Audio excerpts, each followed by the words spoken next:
Daily Seeking God. Setiap hari mencari Tuhan. Roh Kudus yang menyelidiki.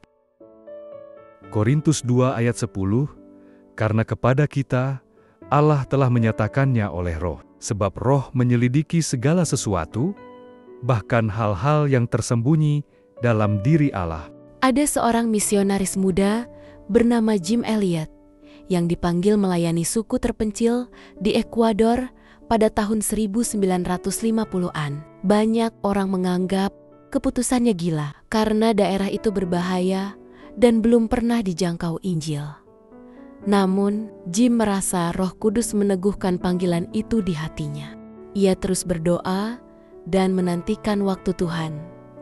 Akhirnya, bersama 4 rekannya, ia pergi menjangkau suku Warani. Meskipun akhirnya mereka gugur dibunuh oleh suku yang mereka kasihi, justru dari kematian mereka, Roh Kudus bekerja luar biasa. Para istri dan anak-anak mereka melanjutkan pelayanan, dan akhirnya banyak dari suku itu bertobat dan menerima Kristus.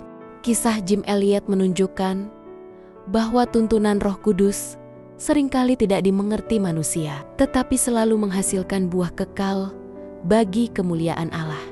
Banyak orang ingin tahu kehendak Tuhan dalam hidupnya, baik dalam pekerjaan, pelayanan, bahkan keputusan sehari-hari. Namun, kehendak Allah tidak dapat dipahami oleh pikiran manusia semata. Paulus mengingatkan bahwa Roh Kuduslah yang menyelidiki segala sesuatu, bahkan hal-hal tersembunyi dalam hati Allah.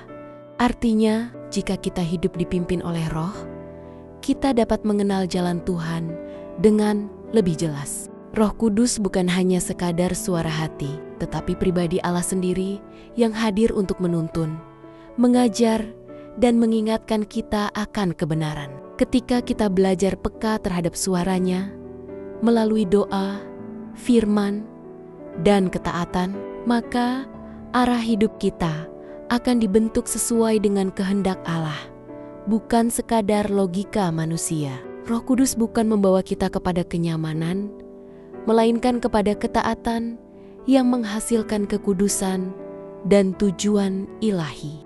Mari kita berdoa. Tuhan Yesus, terima kasih karena Engkau telah memberikan Roh Kudus untuk menuntun kami mengenal kehendak-Mu. Ajarlah kami untuk peka terhadap suara-Mu, tidak mengandalkan pengertian kami sendiri, tetapi berjalan sesuai dengan jalan-Mu bila kami harus mengambil keputusan. Biarlah Roh-Mu yang memberi terang dan damai di hati kami. Dalam nama Yesus, kami berdoa. Amin.